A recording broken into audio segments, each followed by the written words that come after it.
मौजूदा हालात में मुल्क भर की मसाजिद के जिम्मेदार लोगों को जमीयत उलेमाए हिंद के सदर मौलाना महमूद असद मदनी ने बहुत ही मुफीद मशवरा दिया है, जो मौजूदा हालात में बहुत ज्यादा अहम है।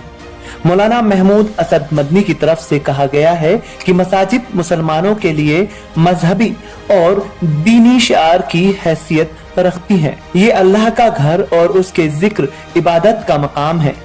जब बंदा किसी जमीन को मस्जिद के लिए वक्फ करता है तो वह कता जमीन बराह रास्त अल्लाह के हवाले कर देता है। इसके बाद वह जगह मुसलमानों के लिए इंतहाए मुकद्दस और काबिलियत एहतराम हो जाती है। अब इनके किरदार का तहफ़्फ़ुज़ मुसलमानों के लिए आईनी, दीनी और ईमानी फरीज़ा है। मौजूदा हालात में मसाजिद की हिफाजत के लिए ज्यादा बेदार रहने की जरूरत है। हाल ही में मुल्क में ऐसे बहुत सारे वाकयात सामने आए हैं जिनमें फिरका परस्त ज़हनियत के हामिल अफसरान ने मस्जिदों को गैर कानूनी बताकर मुनहदिम कर दिया या इसे नुकसान पहुंचाने की कोशिश की।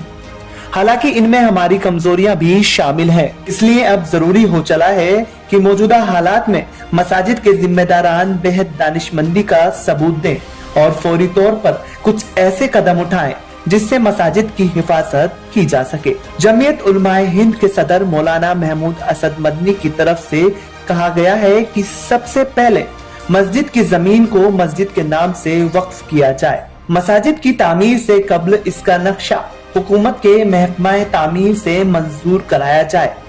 अगर मस्जिद की तामीर का नक्शा पास हुआ तो इसे अपने पास महफूज रखें और अगर कोई नक्शा नहीं है तो कदीमी मसाजिद के कागजात इकट्ठा किए जाएं। मस्जिद कमेटी अपने इंतखाबात के कागजात दुरुस्त करे। मस्जिद के खर्च का सालाना ऑडिट कराया जाए। मस्जिद की जायदाद को वक्फ बोर्ड में दर्ज कराएं।